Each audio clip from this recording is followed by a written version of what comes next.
সবাই নিশ্চয়ই ভালো আছেন। তো আমিও ভালো আছি। তো শুরু করলাম আজকে নতুন একটা ভিডিও দিয়ে। তো ভিডিওটা হচ্ছে সিরিজটা, আমি নতুন একটা সিরিজ তৈরি করছি, সেটা হচ্ছে অ্যাডোবি ইলাস্ট্রেটর।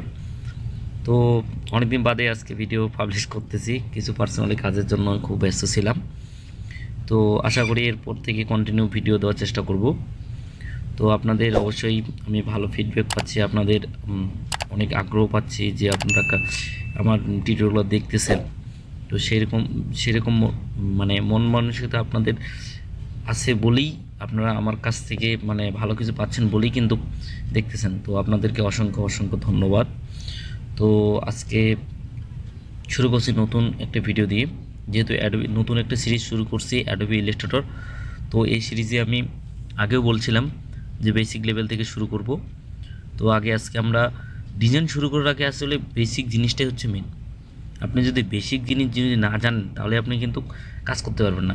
আমি ইচ্ছা করলে আপনাদের ডিজাইন ডিজাইন করে দেখাইতে পারতাম, কোনো প্রবলেম ছিল না। কিন্তু আমি চাচ্ছি যেন আপনারা শুরু থেকে যেন বেসিক লেভেল থেকে যেন কাজটা করতে পারেন, যেন এখান থেকে যেন ভালো মতো একটু কাজগুলো যেন শিখে আপনারা কিছু করতে পারেন অনলাইন মার্কেট প্লেসে, যেন ভালো কিছু করতে পারেন। এই জন্য আমি কিন্তু বেসিক লেভেল থেকে শুরু করছি। তো এই জন্য আপনারা মানে একটু ভিডিওগুলো মনোযোগ সহকারে দেখবেন। যারা নতুন তারা অবশ্যই দেখবেন, যারা অটোমেটিক টুলস সম্বন্ধে জানেন, ডিজাইন করতে পারেন না, তো তাদেরকেও বলবো আপনারা একটু মানে যত দেখবেন তত প্র্যাকটিস করবে। আমি এখনও বলি, আমি এখনও নিজে শিখি, কারণ কথা আছে না যে শেখার কোনো শেষ নেই, তাই না? শেখার তো কোনো শেষ নেই। এই জন্য আমি এখনও অনেক কিছুই শিখি। আমি যতটুকু জানি, যতটুকু শিখছি ওইটুকুই আপনাদের সাথে আমি শেয়ার করব।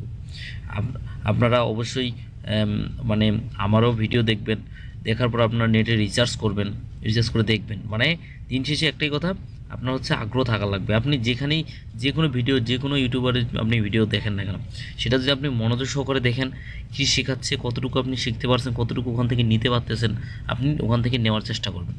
বুঝতে পারছেন? তো বেশি কথা বলবো না, তো শুরু করে দিই। প্রথমে আমি আমি ওপেন করি। ও আরেকটা কথা বলে নিই আপনাদের, যদি সফটওয়্যারটি কারো না ইনস্টল না করতে পারেন, তো আমার ইউটিউব চ্যানেলে ভিডিও দেওয়া আছে, ওখানে আপনি দেখে নিতে পারেন। আর আমিও ভিডিও লিঙ্কটা ডিসক্রিপশন বক্সে দিয়ে রাখবো। আর সফটওয়্যারটা যদি না থেকে থাকে ওই লিঙ্কটাও আমি দিয়ে রাখবো। ওখান থেকে আপনি খুব সুন্দরভাবে সফটওয়্যারটা ডাউনলোড করতে পারবেন, কোনো সমস্যা নেই। আমি সম্পূর্ণ ক্র্যাক ভার্সন আপনাদের দিচ্ছি, কোনো প্রবলেম হবে না। যেটাও যদি ইনস্টল না করতে পারেন, ওই ভিডিওটা ওখানে দেওয়া থাকবে, আপনারা সুন্দরভাবে ওখানে দেখে মানে ভিডিওটা দেখে আপনারা কী করবেন, ইনস্টল করবেন। এই জিনিসটা একটু মনে রাখবেন।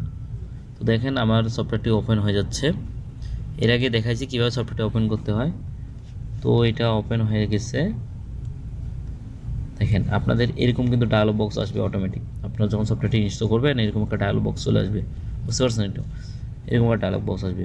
তো প্রথমত এর আগে দেখায়নি, ক্রিয়েট এ নিউ, এরকম ডায়ালগ বক্স আসার পর এখানে দেখবেন A4, এখানে আইফোন, ওয়েব লেটার, এখানে বিভিন্ন ধরনের ক্যাটাগরি থাকবে। মনে করেন আমি একটা করব, ক্রিয়েট এ নিউয়ে যাব। ক্রিয়েট এ নিউ, এখানে অনেক ধরনের ভাষ্য দেখবে, সেভ আছে, মোবাইল আছে, ওয়েব আছে, প্রিন্ট আছে। আপনার এই ভার্সনগুলোতে একটাই সুবিধা, এখানে অটোমেটিক ভার্সনগুলো দেওয়া থাকে, আপনাকে কি কালেক্ট করা লাগবে না। আপনার যদি ওয়েবের দরকার, ওয়েবের বিভিন্ন ট্যাবলেট চলে আসে। এই ট্যাবলেটগুলো আপনি দেখে আপনার মনের মতো ইচ্ছা মতো আপনি ব্যবহার নিতে পারেন। মনে করেন প্রিন্ট আইটেমে আপনার লেটার আছে, A4 আছে, A3 আছে, B4 আছে, এগুলোর সাইজ অটোমেটিক দেওয়া আছে। আপনার যদি মনে করেন যে এর থেকে আপনার সাইজ বেশি দরকার, আপনি এখানে দেবেন, এখানে সাইজগুলো আপনি অটোমেটিক দেখবেন। উপরে নাম দেবেন, যে নামে রাখবেন, এখানে ক্রিয়েট করে রাখে দেবেন, এই সাইজগুলো দেবেন। এখানে যদি মনে করেন সেন্টিমিটার, ইঞ্চি দেবেন ইঞ্চি। যদি মনে করেন যে পিক্সেল আকারে দেবেন। যদি আপনি মনে করেন যে টপ আউট, এটা আমি দেখাই দিব। এখানে যদি মনে করেন যে হ্যাঁ, এখানে আমি কালার মোডটা চেঞ্জ করবো, এখানে আমি RGB রাখবো। বুঝতে পারছেন? প্রিন্ট আইটেম সবসময় CMYকে কালার হয়, মনে রাখবেন। এটা কিন্তু বারবার বলতেছি, CMY মানে প্রিন্ট আইটেমের ডিজাইনগুলো সবসময় CMYকে কালার হয়, কারণ যেহেতু এটা প্রিন্ট হবে, তাই না? এটা হবে। তখন আপনি মনে করেন আমি একটা লেয়ার A4 সাইজের নিলাম, ক্রিয়েট করে দিয়ে দিলাম। বুঝতে পারছেন? দেখবেন একটা ডায়ালগ বক্স চলে আসবে, অটোমেটিক ডায়ালগ বক্স একটা চলে আসবে। একটু লোড নিচ্ছে। আপনারা অবশ্যই পিসির কনফিগারেশনের উপর নির্ভর করবে, বুঝতে পারছেন? যদি আপনার কনফিগারেশন ভালো হয় অবশ্যই আপনাদের কোনো প্রবলেম হবে না, অটোমেটিক আকারে নেবে। মনে করেন এই আকারে চলে আসলো, এইখানে আপনার কিছু কাজ আছে, এখানে কিছু কাজ আছে, যেমন উইন্ডোজ একটা অপশন আছে, এখানে কিছু কাজ আছে। মনে করেন উইন্ডোজ অপশন গিয়ে আপনার কিছু কিছু সিলেক্ট করবো, মনে করেন এখানে আমার অনেকগুলো টুল কিন্তু অ্যাড করা লাগবে। এই টুলগুলো অ্যাড করার জন্য আপনারা অবশ্যই ইয়েতে গেছেন, ফটোশপে যে টিউটোরিয়ালগুলো আমি দেখাইছি যে উইন্ডোজ থেকে বিভিন্ন লেয়ার নিয়ে আসতে হবে, সেম বিষয় কিন্তু এখান থেকে নিয়ে আসতে হবে। মনে করেন উইন্ডোজ থেকে আমি গেলাম, মনে করেন উইন্ডোজ গেলাম, এখান থেকে আমি মানে কী করবো, এদিকে সেভ আরও টাইটেল আছে, এখান থেকে গিয়ে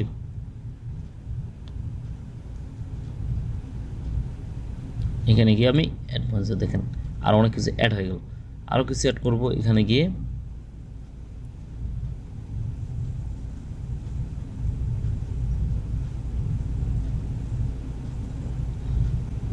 এখানে দেখেন টয়েস, এখানে আমি অ্যাড করে দিলাম। তো দেখেন আমি এখানে আরেকটা জিনিস অ্যাড করবো, মনে করো টাইপিংয়ের ক্ষেত্রে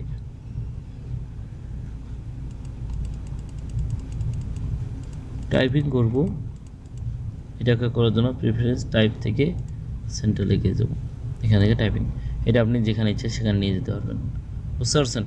মনে করেন আপনি এখানে রাখবেন, এখানে রেখে দিলেন, এটা কোর্সখানে কাটিয়ে দেবেন, সমস্যা আছে? কোনো সমস্যা নেই। এখান থেকে আপনি লেয়ার নিয়ে আসবেন, মনে করেন লেয়ার লাগবে, লেয়ার চলে আসবে, এই যে লেয়ার এদিকে চলে আসবে। মনে করেন এখান থেকে আপনি কী নিয়ে আসবেন, পার্সপেক্টিভ টুল আছে, এগুলো লাগবে, এগুলো কিন্তু লাগবে। এই টুলগুলো কী কী কাজ এগুলো আমি দেখাবো, এগুলো আপনি মনে রাখেন। মনে করেন এই সাইডটাকে আপনি এদিকে রেখে দিলেন, তারপরে এখানে এখানে হচ্ছে আপনার ট্রান্সফর্মটা তো আছে, এগুলো সবগুলো কাজে লাগবে। কিন্তু কালার আছে, কালারগুলো লাগবে, এই যে কালার প্লেটগুলো আছে, এই যে কালারগুলো, এটা বিভিন্ন কালার আছে, আপনারা এগুলো দেখবেন, দেখে দেখে দেখবেন যে কোথায় কী কাজ আছে, যে কাজগুলো কোনটা কোন সময় কাজে লাগবে, যখন আমরা ডিজাইন করবো তখন আমি আপনাদের দেখাই দেবো, ঠিক আছে? তো এটাতে হচ্ছে এই উইন্ডোজের এখানে কাজ।